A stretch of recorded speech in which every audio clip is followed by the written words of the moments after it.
Okay, so the NFL season is about to start tonight, actually, between the Green Bay Packers and the Chicago Bears. So I'm trying to get my predictions in before the start of the first game.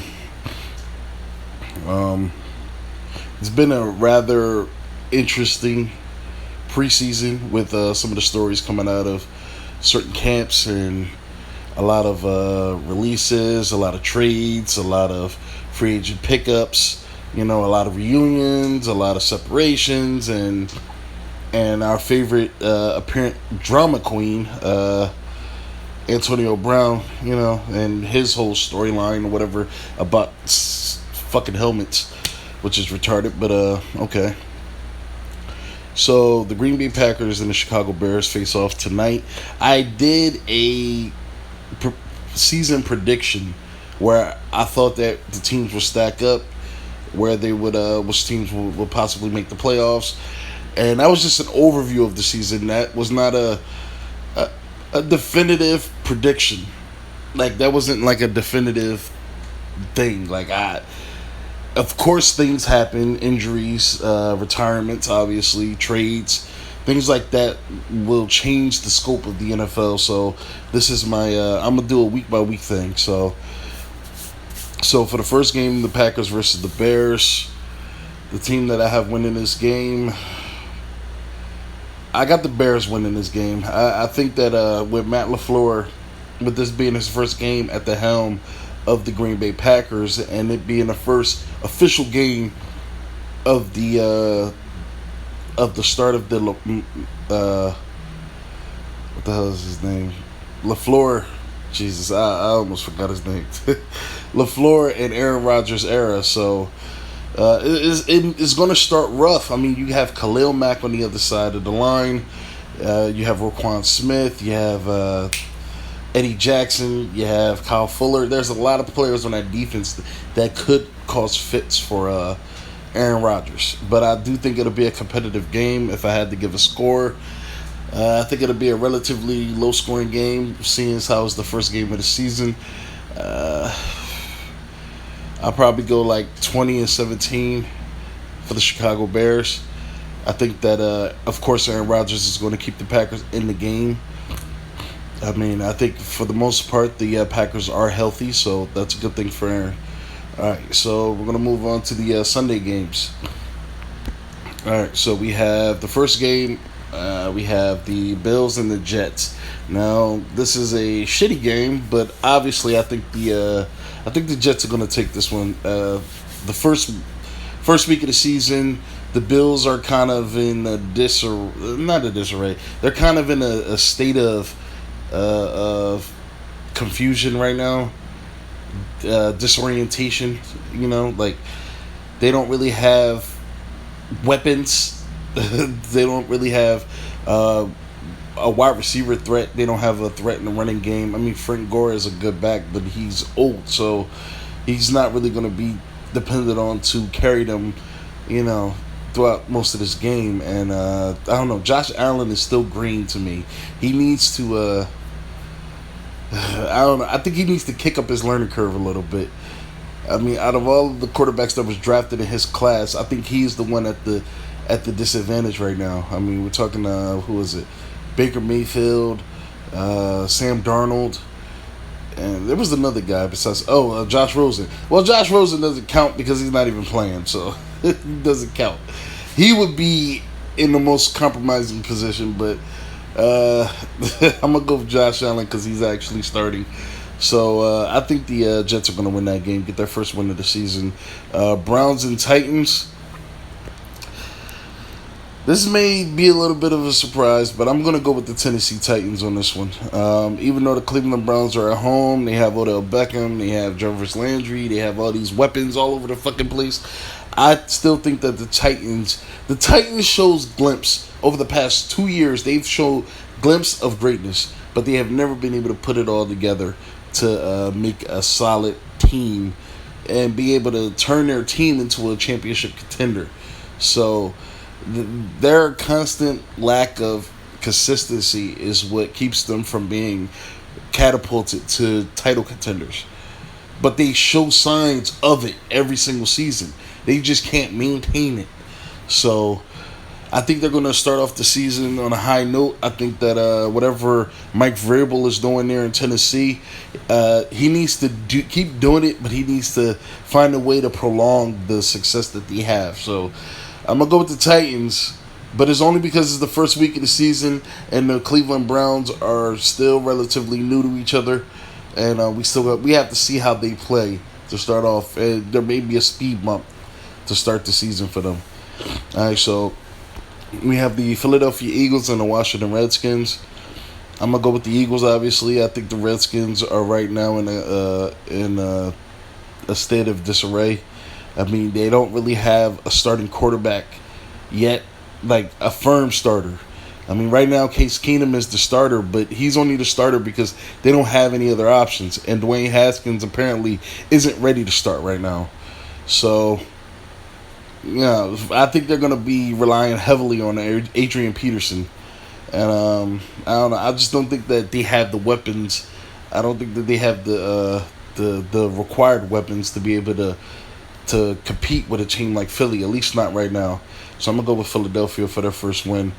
You have the Atlanta Falcons and the Minnesota Vikings. I'm going to go with the Falcons. I'm going to go with the Falcons to start this one off, to get their first win of the season. I'm always hot and cold on the Falcons because one year they'll look great and the next year they'll look not great. And I think that's the pitfall of being in the NFC South. I mean, it wasn't too long ago that every single season we had a different division winner. You know, one year Carolina will win it, the next year the Falcons will win it, the next year the what's the other team? The Saints will win it. You know, then the Carolina Panthers will win it again. Like shit like that. So I don't know. Some years they're great, and some years they're not. Just like the Carolina Panthers. Some years they're great, some years they're not. So, but I think they will start off with a win here. I stood by Kirk Cousins when he was in Washington because I thought that he was in a bad situation. And I just thought that he wasn't the beneficiary of good management. But Minnesota seems to be a better managed team by the organization. And the way that they just fell flat last year, I can't help but have some reservations that it might be Kirk Cousins. The reason why I think they fell flat. They could have just came back down to earth. They might have just had one of those years, the year before, where it was just success and you're just riding the high and then you come crashing down. But it also could be the quarterback change that is what caused that. So sorry I'm stuttering a little bit. I'm trying to hurry up and rush and do this.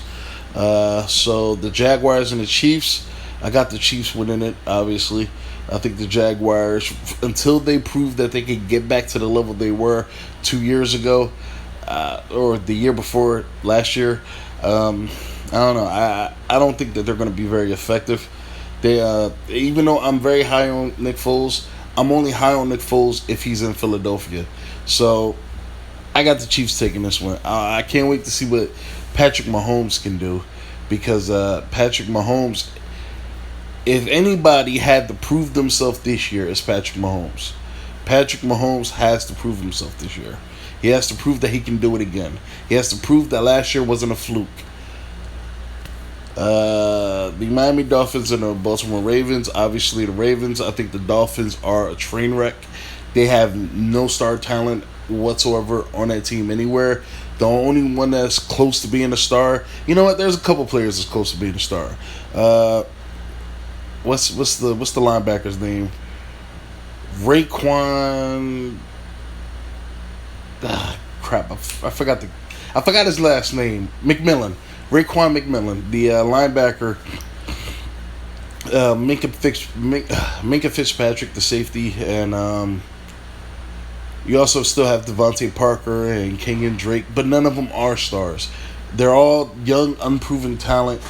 I mean, you have Fitzpatrick, who had a decent year last year when he did play, but yeah, this is, I don't know. I just think teams aren't going to be playing him probably the same way they played him last year. But yeah, I got Baltimore winning that game, week one. Rams and Panthers. I got the Rams winning. Now there's a chance that the Panthers can win this game. We have to see how Cam comes out and play, and we have to see if the defense is able to step up. Now they have Luke Kuechly, and I'm extremely high on Luke Kuechly. I think if Aaron Donald is the number one football player in the in the NFL, I would say Luke Kuechly is either second or third. I mean, he's up there as well. So we have to see how the Panthers come out and play. But right now, I got the Rams winning that one. And that's the end of the 1 o'clock games. Now we get to the 4 o'clock games. Colts and Chargers. Sadly, Andrew Luck retired. So they're kind of missing that important piece. I got the Chargers winning that one week one. There's not too much to say about that. It just Andrew Luck is he retired. So we have the Seahawks and the Bengals. I have the Seahawks winning that one. The Bengals is another one of those teams that they had the right pieces, they just weren't in place, and it seemed like whoever ran the team, whether it was Marvin Lewis or somebody in the front office, they kind of didn't capitalize on the pieces they had. And at this point, AJ Green's career is almost on the downside. I mean, he's 29, 30 now, so he's been in the league for a minute. He's been in the league for like 7 years, and he has never really done anything besides make Pro Bowls, probably all pro teams, but he's never really had that success in like the playoffs. He's never had one of those seasons that, like Julio Jones had, or Antonio Brown had, or Odell Beckham Jr. had, and he kind of became an afterthought, even to a guy like Mike Evans, who we don't really talk about that much, but we talk about him more than we'll talk about AJ Green. And I think that his career in Cincinnati has been very disappointing. I think that team let him down. I'm not saying his career is over. I'm just saying this kid is pretty old now. I mean, I remember when AJ Green was drafted. Now he's an older guy. He's a seasoned vet. I mean, if he stays in Cincinnati, he'll probably never win a playoff game, let alone a title. I mean, the only way that this kid will be able to win is if he forces his way out of Cincinnati or if he leaves for free agency. But I got to check to see how many years he has left on his current contract to find out how old he'll be when he hits free agency and whether or not it'll be too late. But it's a sad story, man. AJ Green, who has all the talent in the world to be one of the top receivers, to be the top receiver in the NFL, but his talents are wasted in Cincinnati. So it's kind of like Chad Ochocinco, super talented guy. The only thing that is different about those two is that Ochocinco had an ego, but super talented, incredible athletes, electrifying, especially when they're in the zone, and they were just wasted in Cincinnati. But I have the Seahawks winning that game. Detroit and Arizona.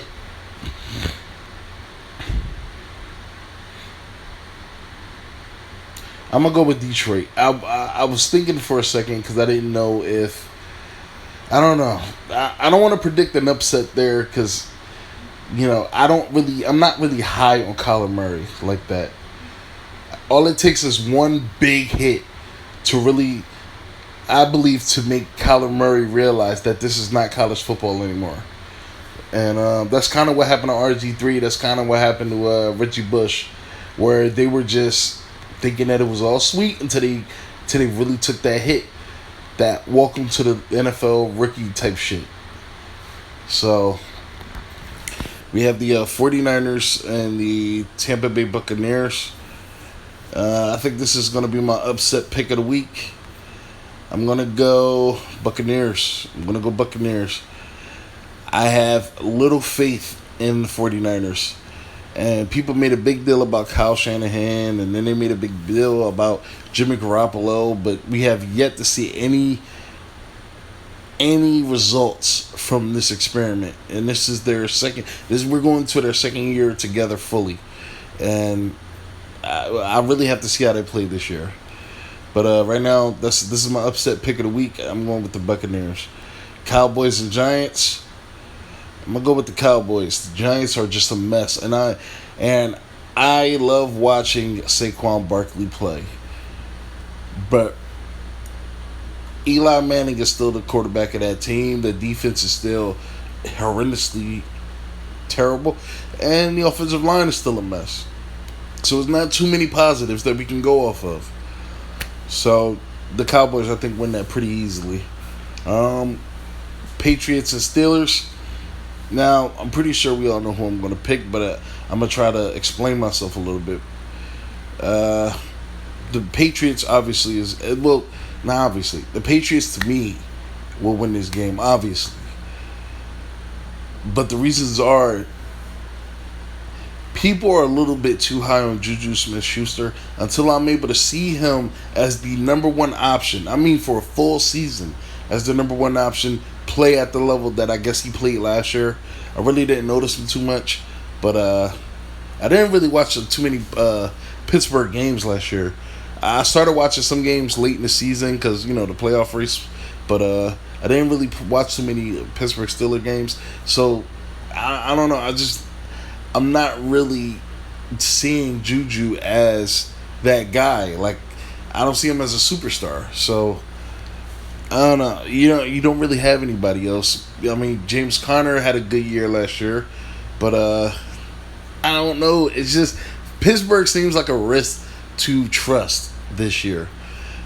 So I'm gonna go with New England. I don't know. It's just not too much about that team that I can feel positive about, and we all know my feelings on Ben Roethlisberger. So now we're moving on to Monday Night Football. We have the Texans and the Saints, and I'm gonna take the Saints. Well, with the Texans trading away Jadeveon Clowney, I mean, they essentially take away one of their defensive threats. One of their best edge. No, out of J.J. Watt and him, one of the best edge rushers. And yeah, I don't want to make it seem like they have a lot, but yeah. So I'm gonna go with the Saints. I don't know. I think Drew Brees is gonna have a good game. I think he's gonna have a field day. I think he's gonna with them not having Tyrann Mathieu out there. I don't know. There's a lot of these teams that I'm just not sure about. I would have to see how the season goes to see who steps up. But yeah, I gotta go with the Saints. And then we have the Raiders and the Broncos. Well, with Antonio Brown being suspended over this bullshit that he's doing, that could seriously hamper the Oakland Raiders. But I don't really see Denver being a threat. I mean, the only threat on their offense is Philip Lindsay. I mean, you have Von Miller, but I don't know if it's like injuries or I don't know if he has some kind of nagging thing going on. But Von Miller hasn't really been explosive like he was, a few years ago when they went to the Super Bowl where their defense was number one. Maybe it could be the subtraction of Wade Phillips. Maybe that could be the issue. But, yeah, I don't think Von has had the same effect on that defense that he's had in years past. And but they also have Bradley Chubb. Can't wait to see how he develops this year. And I don't know. I don't really see them as a threat. So this is kind of my toss-up game of the week. I'm gonna still go with the Raiders. I still think that the Raiders are a much more stable team. They kind of have an identity. Even without Antonio Brown, I think that they can win this game. So I'm gonna go with the Raiders. So those are my picks for the week. I can't wait to see how they shake out. But thanks.